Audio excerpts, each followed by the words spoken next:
अस्सलामुअलैकुम। Straight talk में खुशामदीद। आपके साथ मैं हूं आयशा बख्श। मरियम नवाज के इल्जामात पर साबिक DG ISI lieutenant general retired Faiz Hameed ने एक सीनियर सहाफ़ी के जरिए जवाब देते हुए ये बताया है कि 2017 से 18 में वो सिर्फ एक मेजर जनरल थे। क्या एक मेजर जनरल मिलिट्री डिसिप्लिन पर अमल करते हुए खुद ही किसी मुंतखब हुकूमत का तख्ता उलट सकता है? फौज में फैसले चीफ करता है, तमाम फैसले अदालतों ने किए। गुज़िश्ता रोज़ मरियम नवाज ने जनरल रिटायर्ड फैज़ हमीद के कोर्ट मार्शल का मुतालबा करते हुए कहा था कि फैज़ हमीद ने 4 साल इमरान हुकूमत की हिमायत करके मुल्क तबाह करने में किरदार अदा किया और 2 साल नून लीग की हुकूमत गिराने में किरदार अदा किया। गैर आइनी किरदार पर फैज़ हमीद को निशाने इबरत बनाना चाहिए। फैज़ हमीद हाजिर सर्विस थे तो वो उनके खिलाफ अदालत गई थी। मरियम नवाज ने मुतालबा किया है कि इदारों को ऐसे अफराद को सजा देनी चाहिए। जनरल बाजवा हाजिर सर्विस थे तो नवाज शरीफ ने भरे जलसे में उनका नाम लिया। साबिक चीफ जस्टिस साकिब निसार पर तनकीद करते हुए मरियम नवाज ने कहा कि साकिब निसार जिस तरह बातें कर रहे हैं उससे वाज़ेह होता है वो आज भी मुतहर्रिक हैं। वो जितना भी झूठ बोल लें, कौम उनके बारे में सब कुछ अच्छी तरह जानती है। साकिब निसार इस कौम के सबसे बड़े मुजरिम हैं। मरियम नवाज ऐसे वक्त में जनरल फैज़ के खिलाफ कोर्ट मार्शल का मुतालबा कर रही हैं जब इमरान खान साबिक आर्मी चीफ कमर जावेद बाजवा के खिलाफ कोर्ट मार्शल का मुतालबा कर रहे हैं। क्या मरियम नवाज और इमरान खान में इतना दम है कि वो एक साबिक आर्मी चीफ और साबिक डीजी ISI के खिलाफ कोर्ट मार्शल की कार्रवाई शुरू करवा सके? सुप्रीम कोर्ट का फैसला होने के बावजूद असगर खान केस का अंजाम हमारे सामने है, जबकि मरियम नवाज को यह बात भी अच्छी तरह से याद होगी कि जब सुप्रीम कोर्ट में कार्रवाई के बाद 2013 में नवाज शरीफ ने साबिक फौजी हुक्मरान परवेज मुशर्रफ के खिलाफ आर्टिकल 6 की कार्रवाई शुरू करवाई तो नवाज शरीफ और उनकी सियासी जमात को इसकी क्या सियासी कीमत अदा करना पड़ी थी। इसी पूरे मामले पर जो बयानात, जिस तरह के मुतालबात और माहौल बनाया जा रहा है, हमारा पहला सवाल रहेगा। पैनल में हमारे साथ हैं अबसार आलम, ज़ैगम खान, ईसार राना और आज हमें ज्वाइन कर रही हैं नादिया नकी साहिबा। आप चारों का बहुत बहुत शुक्रिया। आप सबके लिए प्रोग्राम का पहला सवाल, क्या बाजवा डॉक्ट्राइन के खालिक lieutenant general retired Faiz Hamid थे?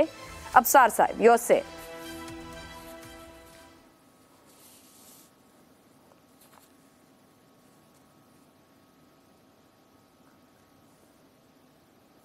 अबसार साहब, आपको आवाज आ रही है? ठीक है, अबसार साहब नहीं है। ज़ैगम खान साहब, योर से, क्या बाजवा डॉक्ट्राइन के खालिक lieutenant general retired Faiz Hamid थे? बाजवा डॉक्ट्राइन के खालिक खुद बाजवा साहब थे और बाजवा डॉक्ट्राइन को हम 2 मुख्तलिफ मफहूम में इस्तेमाल करते हैं। पहला उसका किताबी मफहूम है, यानी वो पॉलिसीज़ जो उन्होंने मार्च 2018 में दी थी और जिसका नाम खुद बाजवा डॉक्ट्रिन उन्होंने रखा था या उनके साथियों ने रखा था। दूसरा, 2016 से लेकर 2022 तक उन्होंने जो पॉलिसीज़ अख्तियार की, जो गैर जमहूरी तर्ज अमल और गैर आइनी तर्ज अमल अख्तियार किया, उसको भी आम तौर पर हम बाजवा डॉक्ट्रिन का नाम दे देते हैं। इन दोनों का आपस में गहरा ताल्लुक है, क्योंकि पॉलिसी की हद तक जो बाजवा डॉक्ट्रिन था उसमें बेशुमार पॉजिटिव बातें थी, लेकिन जो उन्होंने अमली इक़दामात किए वो उस बाजवा डॉक्ट्रिन के खिलाफ गए जो किताबी बाजवा डॉक्ट्रिन था।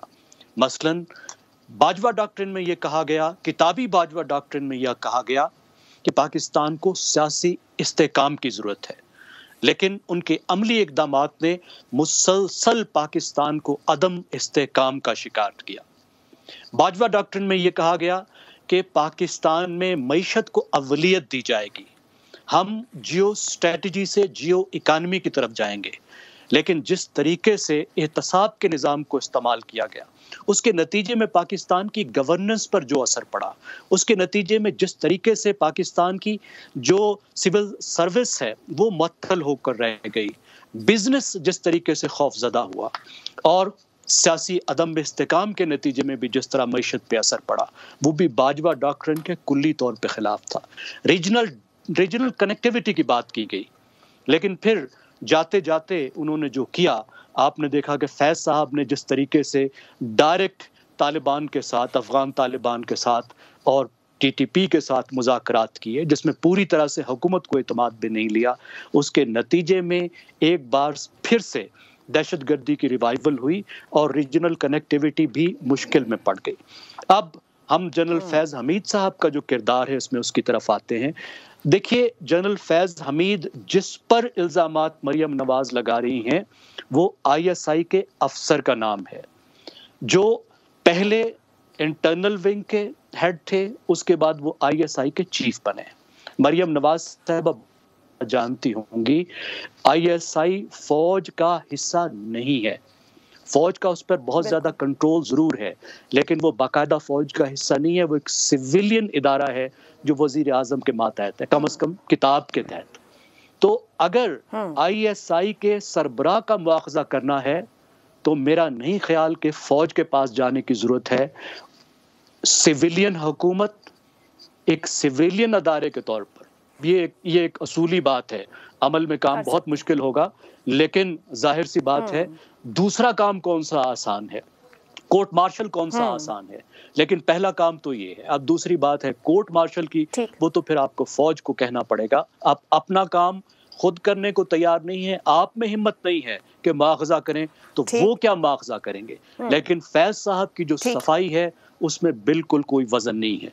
ये बिल्कुल ठीक है कि वो मेजर जनरल थे, सब कुछ खुद नहीं कर रहे होंगे, नहीं कर सकते थे, लेकिन क्या उन पर ये पाबंदी थी कि गैर कानूनी अहकामात को माने? क्या उनके ये ओथ में लिखा गया था कि वो अदालतों को मैनिपुलेट करें, सियासी सिस्टम को मैनिपुलेट करें, पार्टी को मैनिपुलेट करें? वो अपने ओथ की खिलाफ वर्जी कर रहे थे। अगर कोई सीनियर उनको कह भी रहा था तो भी उस पर अमल दरामद करना कानून की खिलाफ वर्जी थी। जो कुछ उन्होंने किया उसके लिए वो अकाउंटेबल हैं, हुकूमत को भी अकाउंटेबल हैं, और शायद उनके अदारे को भी उनको अकाउंटेबल बनाना चाहिए। ज़ैगम साहब, बहुत आपने तफसील से इस पूरी चीज को एक्सप्लेन किया, बात आगे बढ़ाऊंगी। नादिया साहिबा, जैसे आगाज किया था ज़ैगम साहब ने, उन्होंने कहा कि बाजवा डॉक्ट्राइन के खालिक खुद जनरल कमर जावेद बाजवा हैं। मरियम नवाज साहिबा जो मुतालबा कर रही हैं वो कोर्ट मार्शल के लिए इदारे की तरफ अगर जा रही है, और सिविलियन इदारा है, हुकूमत बहुत कुछ कर सकती है। इस वक्त मुस्लिम लीग नून हुकूमत में है, वजीर आजम मुस्लिम लीग नून का है, खुद से क्यों नहीं वो इब्तिदा करते अगर वो ऐसा करना चाहते हैं? Thank you so much Ayesha. सबसे पहले तो मैं ये समझूंगी कि बिल्कुल जनरल फैज खालिक नहीं थे, जो बाजवा डॉक्ट्रिन है उसके खालिक जनरल बाजवा ही थे। लेकिन मैं बहुत हैरान हूँ कि अगर आप इस वक्त मुस्लिम लीग नून को देखें तो वो जनरल फैज का कोर्ट मार्शल चाहते हैं, अगर आप इमरान खान को देखें तो वो जनरल रिटायर्ड बाजवा का कोर्ट मार्शल चाहते हैं। यानी सडनली गवर्नमेंट में आने के बाद ऐसा लगता है कि बाजवा साहब को किसी तरह से एक किस्म की वो सपोर्ट दे रहे हैं, यानी ये जो मौजूदा हुकूमत है जो कि इंतहाई। मुझे इजाजत दीजिएगा, मैं आपको दोबारा लेती हूँ, हम बेहतर तौर पर आपको सुन नहीं पा रहे, आपका पॉइंट ऑफ व्यू हमारे पास बेहतर तौर पर नहीं आ रहा, दोबारा आपसे कनेक्ट करते हैं, फिर मैं आपका पॉइंट ऑफ व्यू लेती हूँ। अफसार साहब, आपकी तरफ आऊंगी इसी बात पर। जो ज़ैगम साहब ने बात रखी कि मरियम नवाज यहाँ जो बात कर रही हैं, क्या सिर्फ जनरल फैज ही के कोर्ट मार्शल दरकार है साबिक ऑपोजिशन और आज की हुकूमत को, या वो समझते हैं कि जनरल बाजवा का कोई किरदार नहीं था उस तमाम मामले में जिसके वो समझ रहे हैं कि वो विक्टिम बने थे? देखिए, बाजवा साहब तो बहुत मासूम हैं और उनका नाम भी मासूम बाजवा ही होना चाहिए था, पता नहीं कमर जावेद बाजवा क्यों रख दिया गया। और अगर खालिक फैज हमीद हैं तो फिर इस डॉक्ट्राइन का नाम फैजी डॉक्ट्राइन होना चाहिए था, बाजवा डॉक्ट्राइन क्यों है? जंग अखबार में, दी न्यूज़ अखबार में इतने पूरे पेज के बाजवा डॉक्ट्राइन पे आर्टिकल लिखे गए। उस वक्त तरदीद नहीं आई, और उस वक्त कमर बाजवा को आर्मी चीफ बने कुछ ही हफ्ते हुए थे।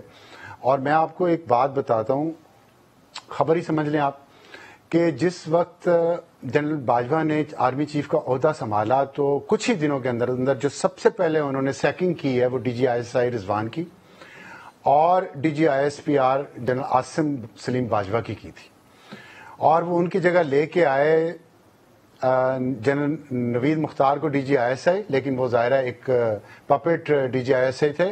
सबसे पहली जो उन्होंने अपॉइंटमेंट की है जनरल फैज की थी DGC ISI में, और दूसरी अपॉइंटमेंट जनरल आसिफ गफूर की DGISPR के तहत की। आप इससे अंदाजा लगा लें कि जनरल फैज के करीब तरीन ऑफिसर्स कौन थे और वो क्यों उनको लेके आए थे। एक बात तो ये होगी। दूसरी बात यह कि ये जो बाजवा डॉक्ट्राइन है ना, ये कोई जनरल बाजवा के दौर में तख्लीक नहीं हुई, एक डॉक्ट्राइन तख्लीक हुई जिस वक्त चार्टर ऑफ डेमोक्रेसी साइन किया गया पीपल्स पार्टी और मुस्लिम लीग नून के दरमियान, उस वक्त ये एहसास हुआ कि इन दोनों पार्टियों को डिस्क्रेडिट करके ये तो बहुत जमहूरियत मजबूत हो जाएगी इस मुल्क में। इस मुल्क में तो शायद खुशहाली आ जाए, अगर खुशहाली आ गई तो हमारा तो सारा कुछ खत्म हो जाएगा। इसलिए फैसला किया गया कि एक तीसरी कुव्वत को खड़ा किया जाए जो हर वक्त डिस्टेबलाइज करके रखे इस मुल्क को, और उसमें पेश जनरल पाशा, जनरल जहीरुल इस्लाम थे, और वो जनरल कियानी के साथ उन्होंने सबसे पहले प्रेजेंटेशन दी जनरल कियानी को, जो उस वक्त आर्मी चीफ थे। उनको ये मंसूबा पेश किया गया, लेकिन जनरल को कहा गया कि हम इमरान खान को लेके आना चाह रहे हैं। तो जनरल कियानी क्योंकि खुद DGI से रह चुके थे, DGMI रह चुके थे, वो जानते थे। उन्होंने कहा इमरान खान को वो स्टेबल आदमी नहीं है, हम उसको संभाल नहीं पाएंगे, इसलिए उन्होंने इसको रिजेक्ट कर दिया। उसके बाद जनरल राहील शरीफ जब चीफ बने तो जनरल जहीरुल इस्लाम DGI थे। फिर उसके गर्द उसकी झाड़ पूछ के फिर यही डॉक्ट्राइन उनके सामने ले जाके रख दी गई कि इमरान खान को लेके आते हैं, और जनरल राहील शरीफ कुछ अर्सा कंफ्यूज रहे कि लाएं कि ना लाएं, लेकिन आखिर में आके उन्होंने भी हौसला छोड़ दिया। उन्होंने भी कहा कि इमरान खान स्टेबल आदमी नहीं है, हम ये फॉलो नहीं कर सकते।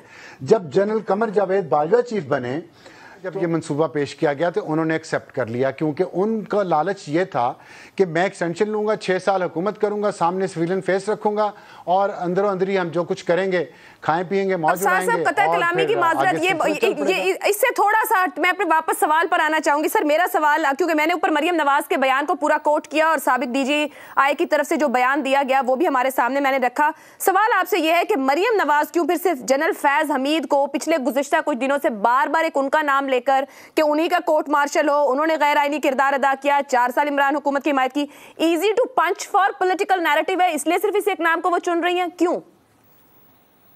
ये क्यों का मुझे नहीं पता, लेकिन मेरा ये ख्याल है कि एज अ पाकिस्तानी मैं समझता हूँ कि मरियम नवाज अगर जनरल फैज़ हमीद का कोर्ट मार्शल चाह रही हैं और इमरान खान जनरल बाजवा का चाह रहे हैं, तो दोनों के मुतालबात मान लेने चाहिए। बड़े लीडर हैं इस मुल्क के, मैं तो इसकी हिमायत करूँगा।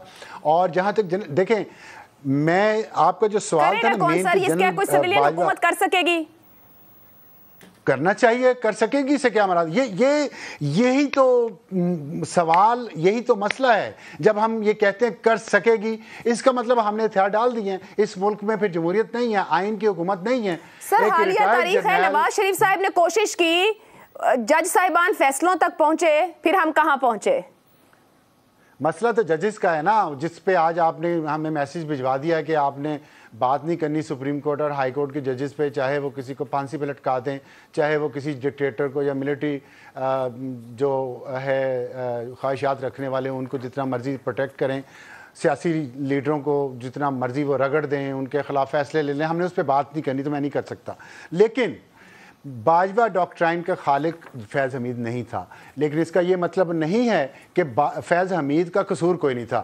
और इसलिए कसूर नहीं था कि इस सीनियर पोजीशन पे जाके अगर आपका ज़मीर मुर्दा हो चुका है, तो मैं आज के मौजूदा जो हाजिर सर्विस लोग हैं उनको ये मेरी अपील है कि अगर ज़मीर मुर्दा है तो ना रखें और छोड़ दें ये पोजीशन, और अगर ज़मीर सोया हुआ है तो उसे जगा के अपने सीनियर्स के अहकामात माने, चाहे आपकी ट्रांसफ़र हो जाए, चाहे आपकी छुट्टी हो जाए। क्योंकि जब देखें, जब मुसीबत आती है ना, जैसी कि अब आई हुई है फैज पे भी और बाजवा पे भी, तो फिर जो सीनियर होता है वो जूनियर को बस के नीचे कुचल देता है, और वही करने की कोशिश की जा रही है।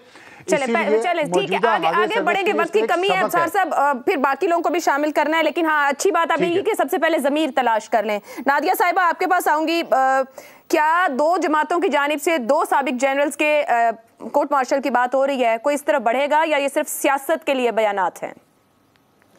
मेरे ख्याल से I hope you can hear me now Ayesha, I think सियासी तौर पर कह रहे हैं, लेकिन देखिए दोनों की जोड़ी तो मशहूर थी और दोनों को दोनों से शिकायत थी, एक्सेप्ट फॉर इमरान खान साहब, उनको जनरल फैज से कभी शिकायत नहीं थी। जनरल बाजवा से जरूर हुई, डबल गेम का उन्होंने जिक्र किया, खुद शहबाज शरीफ साहब ने किया, लेकिन ये बड़ी मजायका खेज बात है कि मरियम साहिबा जो है वो सिर्फ जनरल फैज का नाम ले रही है।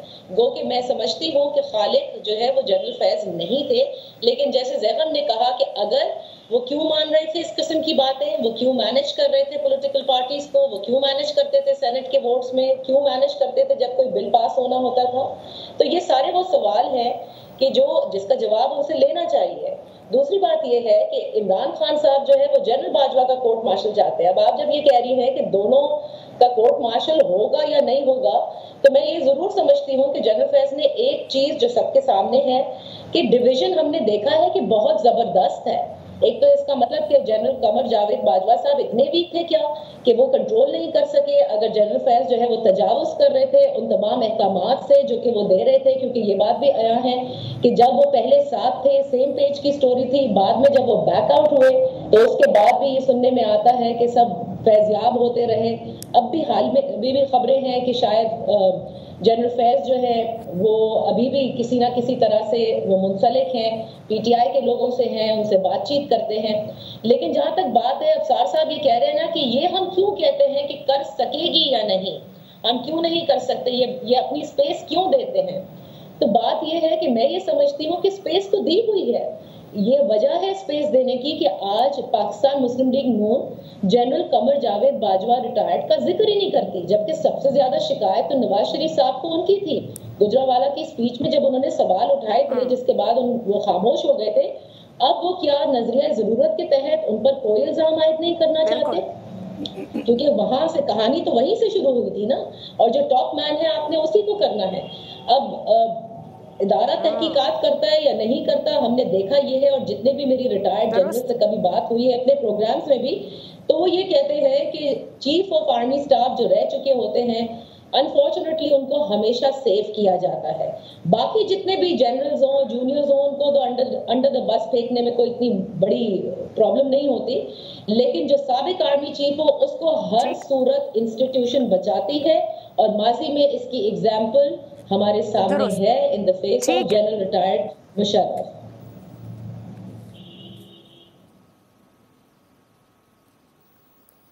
ठीक है, जहां नादिया साहिबा बात खत्म कर रही है इसार साहब, तो इसका मतलब है सोच समझकर नाम पिक कर रही है मुस्लिम लीग नून, या मरियम नवाज जिस तरीके से पॉलिटिकल कैंपेन चलाने की कोशिश कर रही है। माजी के हवाले मौजूद हैं, असगर खान केस कैसे कंक्लूड हुआ, या मुशर्रफ के मामले को लेकर आर्टिकल 6 पे बात शुरू हुई, तो फिर नून लीग कहाँ जा खड़ी हुई।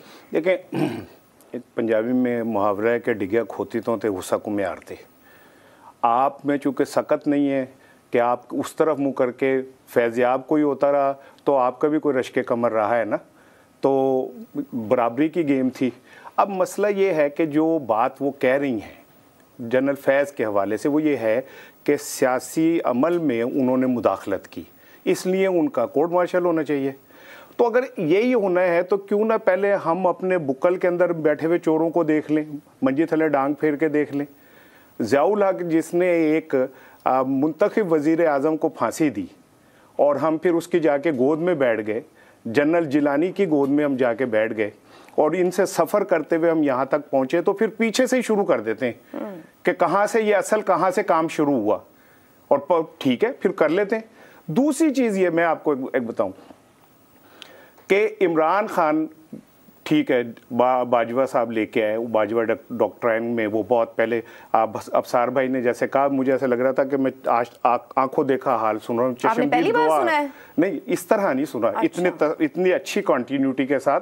और दूसरी चीज ये कि एक मैं आपको और बात बता दूं, प्लान बनाने वाले आप तो बहुत कुछ खुद बताते हैं। नहीं सुन लेना बात ये कि बहुत सारी चीजें मैं सहाफी हूँ, हाँ। मुझे पता है कि मार्केट में बहुत सारी चीजें कैसे फेंकी जाती हैं बगैर हमारे पास सबूत के, ठीक है ना। तो बहुत कुछ कह सकते हैं। कल को आप कह सकते हैं कि इसारा ने जो था वो इन्वॉल्व था उस सारे मामले में जब इमरान खान को घर भेजा गया, ठीक है ना। तो अब सबूत नहीं है कोई, क्या हो गया, अब डाल दें फैज साहब पे जो भी डालना है। लेकिन जो बात में आपसे, जस्टिस शौकत सिद्दीकी का पुराना बयान याद है? मैं तो कह रहा हूं कि जस्टिस शौकत सिद्दीकी को छोड़ दें, आप उस वहां से शुरू हो जाए ना जहां आईएसआई केस शुरू हुआ था, जब साफी इनमें तकसीम किए गए थे पैसे लीडरों के अंदर, ठीक है ना। 30 साल पुराना मामला क्या, या 3 साल पहले भी यही कुछ हो रहा था। मतलब हमने सीखना नहीं है, आगे नहीं बढ़ना। सवाल ये बनता है कि अगर एक साबिक आमिर पर केस शुरू हुआ, वो ना कंक्लूड हो सका, तो फिर आज ये सियासतदान किस मुंह से बातें करते हैं? देखिए मुझे एक बात बताएं, मैं कोई बहुत लंबी चौड़ी उसमें जाता ही नहीं, ब्रेक पे जाना है, बस क्विकली खत्म करें। मुझे पता था साड़ी आ रही आंदी है तो चले, लेकिन मैं 2 जुमले कहूंगा। एक बात बताएं मुझे कि इमरान खान का जाना जो था, क्या वो वाकई जमहूरियत अमल का तसलसल था? और जिस तरह चीजें इकट्ठी हुई सिंध हाउस में या इधर उधर, क्या वाकई वो जमहूरी अमल का एक तसलसल था? सियासी मुखालफिन तो यही कुछ करते हैं सियासत तो फिर सियासी मुखालफिन अगर फैज के ऊपर ये कह रहे हैं तो वो मैं तो ये लोग आप कह रहे हैं इन्हें कोई और इकट्ठे करके दे रहा था पीडीएम को, तो क्या मतलब वो इतना एक अचानक इनकलाब आ गया था और किस लिए? उन्होंने कहा जो बैसाखियां दी थी वो हमने हटा ली, जो हम आपके लिए बंदे इकट्ठे करने थे हमने इकट्ठे करने छोड़ दिए। इसका मतलब ये है कि कहीं ना कहीं बैसाखियां रखने वालों ने अपना किरदार अदा किया था। किरदार तो है और हमेशा से इसी पे सवाल हो रहा है। कह रहा हूं कि आप एक चीज सॉरी देखिए, बाजवा डॉक्ट्राइन खत्म हो सकता था, बड़ा सुनहरी मौका था जब अदालत ने उनकी एक्सटेंशन का मामला पार्लियामेंट में फेंक दिया था और वहां से लंदन से नवाज शरीफ साहब ने यही तो मेरा सवाल है, जो इमरान खान और मरियम नवाज बात कह रहे हैं किस बल पे कह रहे हैं या सिर्फ सियासत रहे? मियां नवाज शरीफ साहब ने जिस तरह फोन करके लोग अपनी क़यादत को कहा कि भाई आप बाजवा को वोट दे दें, उससे बात समझ आ गई कि आपके पास बेहतरीन मौका फैज साहब को कहने का है, अपने रश्के कमर को आप कुछ नहीं कह सकते। एक ब्रेक लेनी है, ब्रेक से वापस आएंगे तो बात करेंगे इंतखाबात, तारीख तो है, क्या हो जाएंगे इस ब्रेक के बाद। स्ट्रेट टॉक में एक बार फिर आपको खुशामदीद कहेंगे। पंजाब में इंतखाबात के लिए शेड्यूल जारी होने के बावजूद ताहाल हालात यही बता रहे हैं कि 30 अप्रैल को इंतखाबात का इनेकाद नामुमकिन नहीं तो मुश्किल जरूर है। सुप्रीम कोर्ट के फैसले की रोशनी में इंतखाबी शेड्यूल तो दे दिया गया है, मगर इस हवाले से बहुत सी रुकावटों को भी नज़रअंदाज नहीं किया जा सकता। इंतखाबात के लिए फंडिंग एक बड़ा मसला है। इलेक्शन कमीशन ने पंजाब और केपी में इंतखाब कराने के लिए 20 अरब रुपए मांगे हैं, जबकि वफाकी हुकूमत अभी तक ये रकम देने से इनकार कर रही है। इंतखाबात में सिक्योरिटी के लिए इलेक्शन कमीशन को कम अज कम 3 लाख एहलकारों की जरूरत है। जाहिर है फौज और पैरामिलिट्री फोर्सेस की मदद के बगैर सिर्फ पुलिस के जरिए यह तादाद पूरी करना मुमकिन नहीं। फंडिंग और फौजी एहलकारों के बाद रिटर्निंग अफसरान की तैनाती भी एक अहम इशू बना हुआ है। अदलिया की जानिब से सेशन जजेस को रिटर्निंग अफसरान के तौर पर तैनात करने से इनकार के बाद इलेक्शन कमीशन ने यह फैसला किया कि रिटर्निंग अफसरान को ब्यूरोक्रेसी से मुकर्रर किया जाएगा। मगर आज पाकिस्तान तहरीक इंसाफ के वफ्द और फिर शाम में इमरान खान साहब ने अपने खिताब में ये कहा है कि इस फैसले पर उनके तहफ़्फ़ुज़ात हैं और मुतालबा भी किया है कि जजेस को ही रिटर्निंग अफसरान के तौर पर इलेक्शन में तैनात किया जाए। अगर हक़ाइक़ की रोशनी में देखा जाए तो यह खदशा दुरुस्त है। ब्यूरोक्रेसी ख़ास तौर पर ज़िले इंतज़ामिया को क़तई तौर पर गैर जानिबदार करार ही नहीं दिया जा सकता। मगर यहाँ ये बात याद रखना भी ज़रूरी है कि PTI माजी में जज रिटर्निंग अफसरान पर भी धांधली के इल्ज़ामात लगा चुकी है। इंतखाबात में हायल इन रुकावटों के अलावा वफाकी हुकूमत की नीयत भी मुकर्ररा वक्त पर इंतखाबात करवाने की नहीं लगती है। इसका इजहार वफाकी वज़रा के बयानात की सूरत में सामने आ रहा है, जबकि PDM के सरबराह मौलाना फजलुर रहमान पहले ही निगरान हुकूमतों को गैर मुअय्यना मुद्दत तक तौसी देने का मुतालबा कर चुके हैं। तो दरअसल मामला क्या है, हालात क्या बनाए जा रहे हैं, इसी पर सवाल आप सबसे। इंतखाबात के शेड्यूल का ऐलान मगर इदारों से ताउन पर सवाल। क्या हुकूमत 30 अप्रैल को इंतखाबात करवाने के लिए तैयार है? नादिया नकी साहिबा से।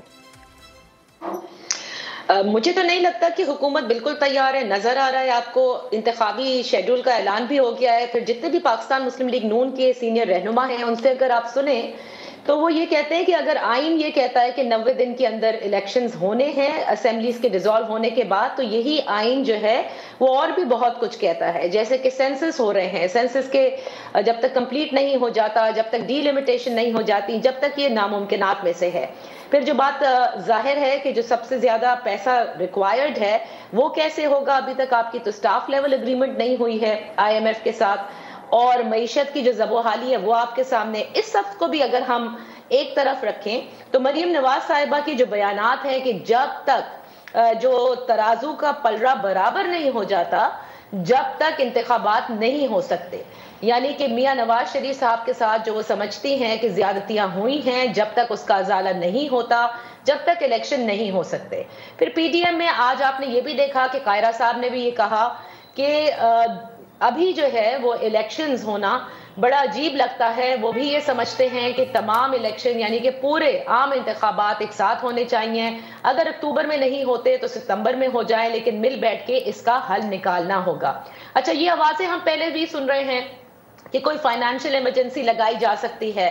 अगर ये नहीं लगाएंगे, जैसे कि वजीर खजाना ने अपनी लास्ट प्रेस कॉन्फ्रेंस में कहा था कि किसी किस्म की कोई फाइनेंशियल इमरजेंसी नहीं लगाई जा रही, तो ये बातें भी बड़ी डिस्कस की जा रही हैं और बड़े मतलब जो पावर सर्कल्स हैं उनमें की जा रही है कि ये ना भी करें तो जो केयर टेकर सेटअप आएगा, एक केयर टेकर सेटअप जो है वो बना दिया जाए, यानी जब बजट हो जाए या इससे कबल हो जाए, और उसके बाद जो है उस केयर टेकर सेटअप के साथ कोई एक लंबी जो है वो आइन में गुंजाइश मौजूद है कि किस तरह से इसकी फाइनेंशियल इमरजेंसी लगाई जा सकती है। लेकिन आयशा, जो यहाँ सबसे इंपॉर्टेंट बात है कि जो इलेक्शन का आपका कानून है, जो इलेक्शन एक्ट है, उसके तहत जब इंतखाबी शेड्यूल का ऐलान हो जाता है तो फिर उसके बाद election commission is the driving force, यानी कि वो जो भी मुतालबे करती है कि आपने पैसे देने हैं, आपने हमें रिटर्निंग अफसरान देने हैं, आपने इंतजामिया के साथ हमने ये करना है, वो उनको बाय लॉ जो है वो प्रोवाइड करना है।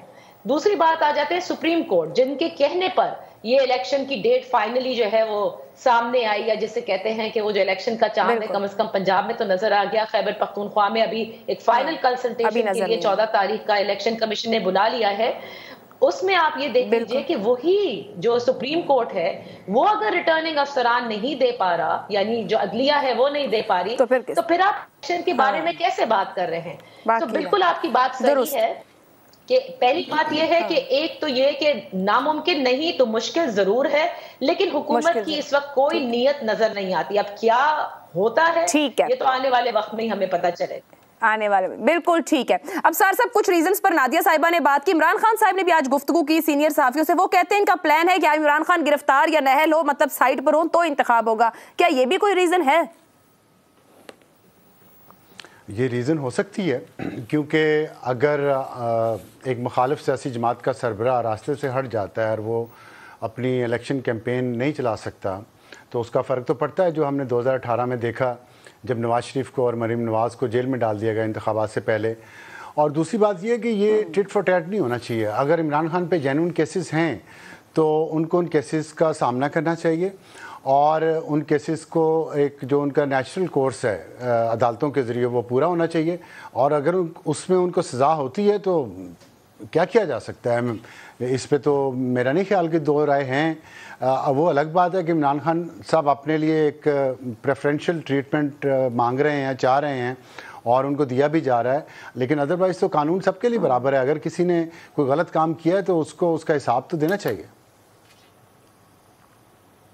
ठीक है, और आपको इंतखाब लग रहा है 30 अप्रैल पर या नामुमकिन या मुश्किल या हो जाएगा? देखिए, पेशीन कोई मैंने कभी की नहीं है। मैं एनालिसिस ये कह सकता हूं कि मेरे ख्याल में सर आपने बताया था पिछले दिनों, एक बताया था हमारे प्रोग्राम में फैसला इस तरह से आएगा और वो उस तरह से आ गया। भाई आपकी पेशन गोई पे तो मैं आपका मुरीद हुआ था, जो आपने 2-3 वाली बात कही। वो पेशन गोई नहीं थी, वो पेशन गोई नहीं थी, वो फैक्ट बेस्ड एक सामने नजर आने वाली चीज थी। लेकिन चले हालात और वाकयात हमने सामने रखे हैं, वजूहात हमने रख दिए हैं, बयानात हमने रख दिए हैं। आपके ख्याल में 30 अप्रैल को इंतखाब ड्राइविंग फोर्स इलेक्शन कमीशन है उसके मुताबिक हो जाएगा? देखिए, मैं ये समझता हूँ कि इलेक्शन एक ही वक्त में होने चाहिए पूरे मुल्क में सारे, क्योंकि इसके अगर 2 असम्बलियों के आपने सूबाई असम्बलियों के इंतखाबात करा दिए तो उसके बाद जो मसाइल पैदा होंगे वो कोई संभाल नहीं पाएगा। उसकी वजह यह है कि 2 सूबों के और कौमी असम्बली के इंतखाबात फिर होंगे नई मरदमशुमारी पे, जिसमें सीटों की तादाद मुख्तलिफ हो सकती है, हल्का बंदियाँ मुख्तलिफ हो जाएंगी। और जब वो इंतखाबात होंगे उस वक्त 2 सूबों में बाकायदा हुकूमतें होंगी, केयर टेकर हुकूमत नहीं होगी, क्योंकि कानून ये कहता है कि एक निगरान हुकूमत है वो इलेक्शन करवाएगी। वो दूसरी एक आइनी 2 आइनी प्रॉब्लम हो गए। तीसरा ये होगा कि जो अभी हो गए 30 अप्रैल को जिन 2 सूबाई असम्बलियों के इंतखाबात हो गए, इनके 5 साल फिर दोबारा पहले पूरे हो जाएंगे और 2 सूबों के और कौमी असम्बली के अगले 28 में 2028 में फिर यही प्रॉब्लम होगा। तो क्या हम इसमें से कैसे निकल पाएंगे फिर? और एक मुसलसल ऐसे अजाब में गिरफ्तार हो जाएगा पूरा मुल्क जिसमें स्टेबिलिटी आएगी नहीं। तो इसलिए इंतखाबात मसाइल हल करने की कोशिश कम और मसाइल बढ़ाने की तैयारी ज्यादा है। अब सर ब्रेक पे जाने की इजाजत दीजिएगा। राय है कि एक ही वक्त में आम इंतखाब होना चाहिए। ब्रेक लेते हैं, ब्रेक के बाद आगे बढ़ेंगे।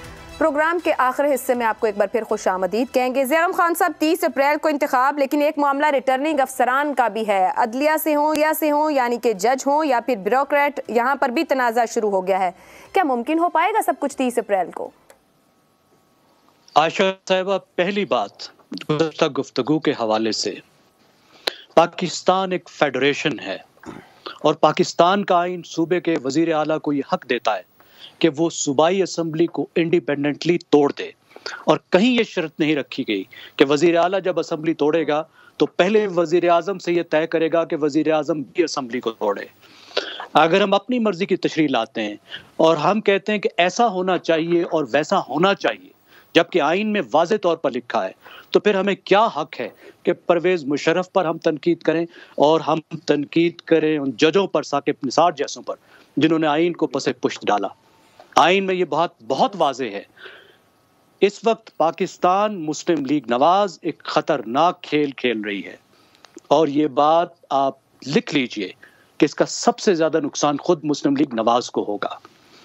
ये बात दुरुस्त है, ये बात ठीक है कि जजेस इनकार कर रहे हैं रिटर्निंग ऑफिसर्स को देने में, लेकिन वो रिटर्निंग ऑफिसर देने के पाबंद भी नहीं है, क्योंकि पाकिस्तान के आइन में जो पाबंदी है वो आर्टिकल 220 के तहत एग्जेक्टिव अथॉरिटीज की है कि वो मुकम्मल ताउन करेंगे पाकिस्तान के इलेक्शन कमीशन के साथ। उसमें फौज भी शामिल है, उसमें हुकूमत भी शामिल है, वजारत खजाना भी शामिल है, इंतजामिया भी शामिल है, सूबाई और विफाकी तमाम इदारे शामिल हैं। विफाकी वजीर खजाना फंड देने से इनकार नहीं कर सकते, फौज ताउन करने से इनकार नहीं कर सकती, जज अलबत्ता रिटर्निंग अफसर देने से इनकार कर सकते हैं।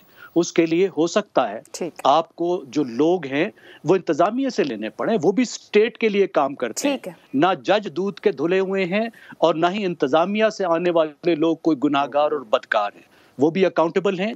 अगर उन्होंने कोई काम गलत किया तो वो आगे जाके जजों के सामने अकाउंटेबल होंगे, जजों के सामने वो पेश होंगे। इलेक्शन होना बहुत अहम है, और इस वक्त इलेक्शन कमीशन को अपनी अथॉरिटी असर्ट करनी चाहिए।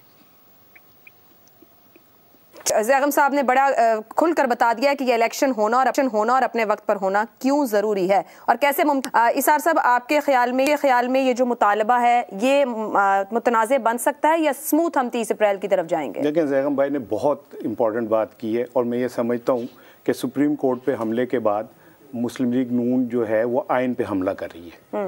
और जिस तरह आज राना सनाउल्लाह साहब ने कहा कि इलेक्शन कमीशन जो मर्जी कहे हम उसको मानने के पाबंद नहीं है, और फिर उसके बाद फजलुर रहमान साहब तो चलें वो पॉलिटिकल अपने एक उसमें बात कर रहे हैं, लेकिन मेरा सवाल ये है कि क्या रियासत आइन के दिए हुए अहकामात को रद्द करके अपनी मर्जी से भी कोई सिस्टम चला सकती है?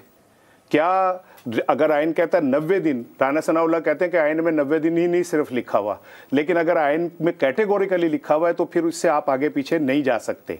और एक और चीज़, प्रोग्राम का वक्त ख़त्म हो रहा है, मैं उससे पहले चाह रहा हूँ कि एक चीज़ ज़रूर, अफसार भाई ने कहा कि बिल्कुल ठीक है, अगर इमरान खान के ऊपर मुकदमात हैं और जेन्युइन है तो उनको गिरफ्तार किया जाना चाहिए, लेकिन मैं आज का एक स्कोर कार्ड आपको सुनाता हूं। मैंने गिरफ्तार करने का नहीं कहा, मैंने कहा मुकदमों का सामना करना चाहिए और जो भी उसकी सजा मिले वो। जी बिल्कुल, अफसार भाई बहुत शुक्रिया। मैं जरा आज का आपको ना आज का स्कोर बोर्ड सुनाना चाहता हूँ। कोयटा में जुडिशियल मजिस्ट्रेट ने इमरान खान के वारंट गिरफ्तारी जारी कर दिए। इस्लामाबाद की 3 अदालतों में इमरान खान के ऊपर केस की समाअत थी। लाहौर में 3 अदालतों में इमरान खान पे केस की समाअत थी। आज इमरान खान के ऊपर एक कत्ल का मुकदमा और दर्ज हो गया। इससे आप अंदाजा कर लें कि जो हुकूमत है उसका टारगेट क्या है, क्या इलेक्शन है। मुझे ऐसा लगता है इस पूरे पाकिस्तान में सबसे जो बदकिरदार आदमी वो इमरान खान है। सारे मुकदमे सारा कुछ उस पर डाले जाए। भाई क्या पाकिस्तान के जो 23 करोड़ अफराद हैं वो आपको बतौर वजीर आजम या बतौर हुकूमत इसलिए बर्दाश्त कर रहे हैं कि आप एक बंदे को रगड़ा लगाएं? इंतखाबात का इल्तवा क्या सिर्फ जैसे ऊपर ज़ैगम साहब ने कहा कि मुस्लिम लीग नून को नुकसान उठाना पड़ेगा, सिर्फ नून लीग का नुकसान होगा या इंतखाब का इल्तवा किसी और तरफ भी ले जा सकता है? रियासत का नुकसान है। मुस्लिम लीग नून को तो हो गया जितना होना था, उन्होंने तो वेड़ियां वटे पै गए नहीं, वो तो अब वेड़ियां दे वटे नहीं निकलेंगे। लेकिन रियासत की जो रिट है वो कहाँ जाएगी? अगर आइन को हम तस्लीम नहीं करते तो फिर ये सारा वो जमहूरियत ये वो ढकोसला ये खत्म कर देना चाहिए और ये तय कर देना चाहिए कि लोगों की ख्वाहिशात के ऊपर जो है ना पाकिस्तान चलेगा। अगर मेरे दिल में आग लगी हुई है और मैं कहूँ कि नहीं ये बंदा अंदर ही जाएगा, एनू जब तक जेल नहीं होगी मैंने सुकून नहीं मिलेगा, तब तक आइन को साइड कर दे, फ्रीजर में रख दे, या वो जो वो सर्द खाना होता है आइन पर अमल दरामद ही तमाम मसाइल का हल है, चाहे पसंद है या ना। आइन ऊपर ही रहेगा और ऊपर रहना चाहिए भी। तमाम मेहमानों का शुक्रिया। अपना फीडबैक आप भेज सकते हैं। इजाजत दीजिए, अल्लाह हाफ़िज़।